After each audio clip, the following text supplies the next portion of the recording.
Halo teman-teman, selamat pagi, selamat siang, selamat malam. Annyeonghaseyo, jumpa lagi.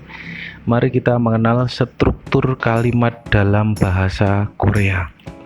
Struktur kalimat dalam bahasa Korea susunannya sebagai berikut. SKOP, kalau Indonesia adalah SPOK, kalau Korea dibalik SKOP. S di mana S ini adalah sebagai subjek yaitu orang, pelaku ya, sebagai pelaku. Terus yang kedua adalah keterangan. Ini keterangan, bisa keterangan waktu ataupun keterangan tempat. O, di mana O ini adalah objek sebagai tujuan atau sasaran, biasanya adalah kata benda. Dan yang keempat, P di sini maksudnya P ini adalah predikat. Predikat itu apa sih? Predikat itu adalah kata kerja ya, kata kerja. Jadi lihat berikutnya. Setelah struktur kalimat kita sudah tahu SKOP ya, subjek, keterangan, objek, predikat, maka pengertiannya ini apa toh jenenge subjek iku ya tadi sudah diterangkan. Contohnya Jo itu saya Jo. Terus aboji bapak, Gesaram orang itu, Rehan ya Rehan nama orang maksudnya, Jogige mesin itu, Je Dongseng adik saya atau adikku, J itu ko ya Mai. Terus untuk ini belum ya, ini kita ke subjek dulu. Ini adalah subjek. Jo ini contohnya menjadi Jo nen karena dia berakhiran vokal o, maka nen ya. Terus aboji nen, Gesaram en, Rehan dia berakhiran n maka en ya, karena untuk berakhiran vokal itu nen berakhiran konsonan en. Terus Jogige nen, Jedungseng en ya. Jadi untuk subjek yang berakhiran vokal itu menggunakan nen, berakhiran konsonan adalah en. Terus untuk partikel subjek dalam bahasa Korea ditambah nen en ini ya. Jadi untuk subjek akhir konsonan itu en, jika berakhiran vokal nen ya, diingat teman-teman. Terus kita membahas ke objek, di mana objek itu menggunakan el dan rel, di mana el ya itu untuk objek atau kata benda atau sasaran itu berakhiran konsonan. Jika rel itu untuk objek atau sasaran yang berakhiran vokal. Pengertian objek, apa sih objek itu apa ya, itu tadi sasaran ya. Objek itu sesuatu yang digarap, dilakukan, pokoknya sesuatu atau benda atau orang yang ya, jadi sing disasar, yang dituju. Contohnya gogi ya, gogi itu daging, gogi dia berakhiran i ya, i berarti vokal, berakhiran vokal maka ditambah rel, gogirel ya, menjadi gogirel. Terus sengson itu ikan asin atau ikan laut, sengson dia berakhiran n ya, maka ditambah el, sengsonel ya, sengson menjadi sengsonel. Jadi ini untuk objek, maka el untuk objek akhir konsonan dan rel untuk objek akhir vokal. Terus berikutnya, oke, mari membuat kalimat sederhana tanpa keterangan waktu dan keterangan tempat. Masih ingatkah kalimat formal ya yang akhiran imnida, imnika, animnida, semnida, semnika, benida, benika ya. Kita contoh sederhana. Adik makan roti, adik makan roti ya, kita balik adik roti makan ya. Adik sebagai subjek, maka dongseng dia berakhiran eng maka en, berakhiran konsonan maka tambahannya en, dongsengen. Pang dia roti ya, pang dia berakhiran konsonan maka el, pangel. Makan itu mokta menjadi moksemnida karena dia berakhiran konsonan maka tambahannya semnida. Jadi dongsengen pangel moksemnida. Orang itu minum susu. Orang itu gesaram ditambah en karena dia berakhiran konsonan. Susu itu uyu, dia berakhiran yu adalah vokal maka rel. Ya, kalau ini berpang ini rel karena yu vokal. Minum masita, dia masita masimnita. Orang itu susu minum. Teman saya membeli buku. Teman saya atau temanku, ya itu lebih jelasnya 제 친구는 ini CH ya, ini salah tulis typo. 제 친구는 책을 삽니다. Temanku membeli buku. Pengertian partikel keterangan yaitu partikelnya ada dua ya.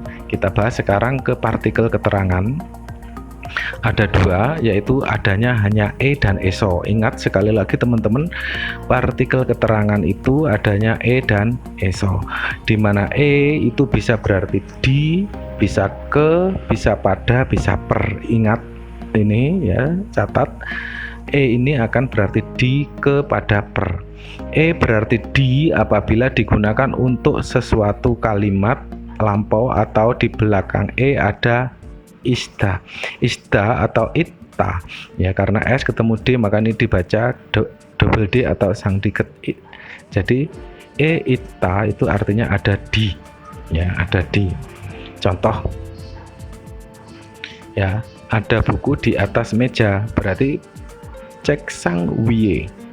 E ya, ceki ismnita, ada cek, ada buku di atas meja.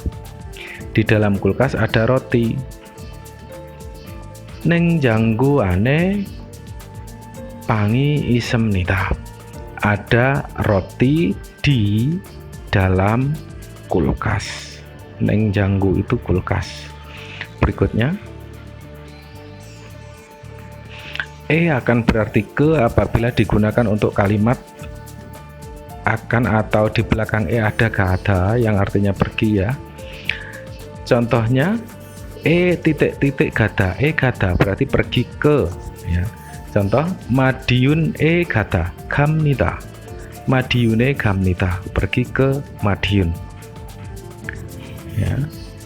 Saya pergi ke Madiun besok pagi ya, saya pergi ke Madiun besok pagi. Jonen neil acim me Madiune gamnita ya. Di sini neil acim itu juga keterangan tempat, keterangan waktu. Madiun juga keterangan waktu. Jadi jonen neil acime Madiune gamnita. Terus e berarti pada ya, tadi sudah di ya, e berarti di, e berarti ke, sekarang e akan berarti pada apabila digunakan untuk mengikuti keterangan waktu. Contohnya 월요일에 pada hari Senin ya, 월요일 itu Senin ditambah e belakangnya ya. Ini jadi 월요일에 berarti pada hari Senin. Contoh 우리는 월요일에 마디운에 갑니다. Kami atau kita pergi ke Madiun pada hari Yoil itu hari Senin ya. Kemudian e berarti per ya, yang terakhir e berarti per apabila mengikuti satuan. Contohnya han byonge, du byonge, se byonge. Han itu satu, du dua ya. Han byong satu botol, e per satu botol, du byonge gitu ya. Terus han marie, du marie per satu ekor, per dua ekor. Imul gugirel han marie olmaimnika, berapakah harga olma itu berapa harga per satu ekor ikan ini. Kalau sudah e akan berarti di, ke, pada, per, maka ada eso. Eso ini juga di, lo tadi di, ini di lagi, sedangkan eso ini digunakan untuk apa? Di apabila digunakan untuk kalimat yang telah terjadi atau kalimat sedang terjadi pada saat itu. Contohnya ibu memasak nasi di dapur. 어머니는 부엌에서 밥을 요리합니다. Yuri Hata masak Yuri Hamida. Berarti ibu memasak nasi di buok dapur. Ya, jadi dia akan berarti di. Kalau tadi di yang pertama berarti di itu kalau di belakangnya ista.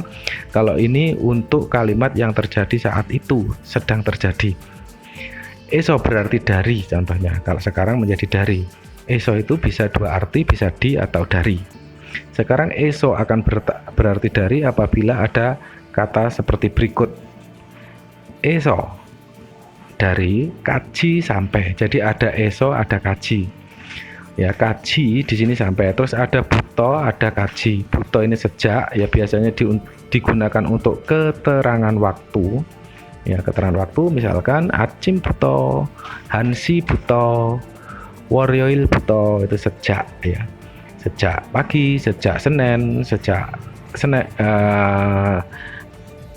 Ilgopsi buto sejak jam 7, kaji itu sampai misalkan Yoltusi kaji sampai jam 12. Kalau eso Madiune so Jakarta kaji. Terus Indonesia eso Hanguk kaji dari Indonesia sampai Jakarta, sampai Korea.